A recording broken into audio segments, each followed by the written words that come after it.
আসসালামু আলাইকুম এভরিওয়ান, আশা করি সবাই ভালো আছো।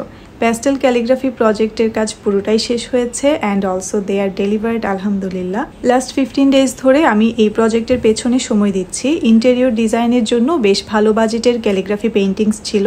প্রত্যেকটা কাজ প্রিমিয়াম ওয়েতে করতে হয়েছে। প্রজেক্টের কিছু রিলস শেয়ার করেছিলাম, তোমরাও ওয়েট করে আছো নতুন প্রজেক্টে আমি কি কি কাজ করেছি দেখার জন্য। এই প্রজেক্টে আমি নতুন কি কি কাজ করেছি এবং কিভাবে করেছি তা নিয়েই আজকের ভিডিও।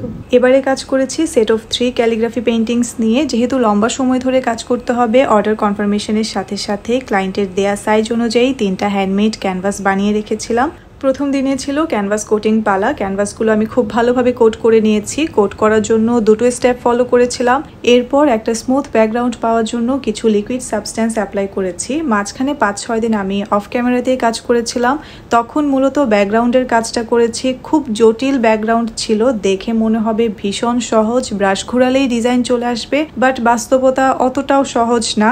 এই হলো আমার মাথা ঠান্ডা রাখার মেডিসিন। 5-6 দিন সময় নিয়ে ধৈর্য ধরে 3টা ক্যানভাসের কেবল ব্যাকগ্রাউন্ডের কাজটাই করেছিলাম। একটা ছিল texture based gold sleeve calligraphy. Gold sleeve লাগানোর আগে টেক্সচারের উপর কিছু গ্লস লাগিয়ে নিচ্ছিলাম, খুব সুন্দর আউটলুক দেবে। কিছুদিন আগে এই কাজটা তোমরা দেখেছো, আলহামদুলিল্লাহ অনেকেই প্রশংসা করেছো। শুধু এটাতে না, প্রায় প্রত্যেকটা কাজকেই তোমরা অ্যাপ্রিসিয়েট করো, যেটা নতুন নতুন কাজ করার জন্য আমাকে অনেক অনুপ্রাণিত করে। যতই থ্যাঙ্কস বলি না কেন কম হবে, এরপরও থ্যাঙ্কস তো বলতেই হবে। সেদিন সবগুলো ক্যানভাসে ব্যাকগ্রাউন্ড এবং কম্পোজিশনের কাজ শেষ হয়। ফ্রেমিং এর কাজ শুরু করার আগে কয়েকটা ভিডিও ক্লিপস নিয়ে রেখেছিলাম, কিন্তু রাতে ক্লিপসগুলো নিয়েছিলাম বলে কালার কিছুটা ডার্ক লাগছে। সামনে থেকে এতটা কিন্তু ডার্ক না, এই হলো অ্যাকচুয়াল কালার। টেক্সচার ক্যালিগ্রাফির ভিডিওতে কি কালারের ফ্রেম দিয়ে বাধাই করব তোমাদের কাছ থেকে জানতে চেয়েছিলাম। তোমরা হোয়াইট কালার বলেছিলে, তোমাদের কথা মতোই set of 3 white wooden box frame দিয়ে বাধাই করেছি। এই দুটো ক্যালিগ্রাফিতে টেক্সচার ব্যবহার করা হয়নি, অ্যাক্রিলিক কালার এবং গ্লসের মাধ্যমে ব্যাকগ্রাউন্ড তৈরি করা হয়েছিল,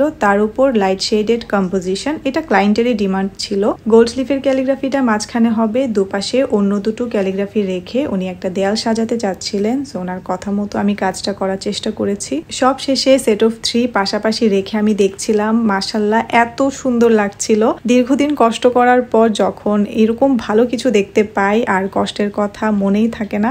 আলহামদুলিল্লাহ কাজগুলো ঠিকভাবে শেষ করতে পেরেছি, ক্লায়েন্ট পছন্দ করেছে, এটাই হলো সব থেকে বড় কথা। তো এই ছিল আমার নতুন প্রজেক্টের কাজ। তোমাদের কেমন লেগেছে কমেন্ট সেকশনে জানালে আমি খুশি হব। সবাই ভালো থেকো, আল্লাহ হাফেজ।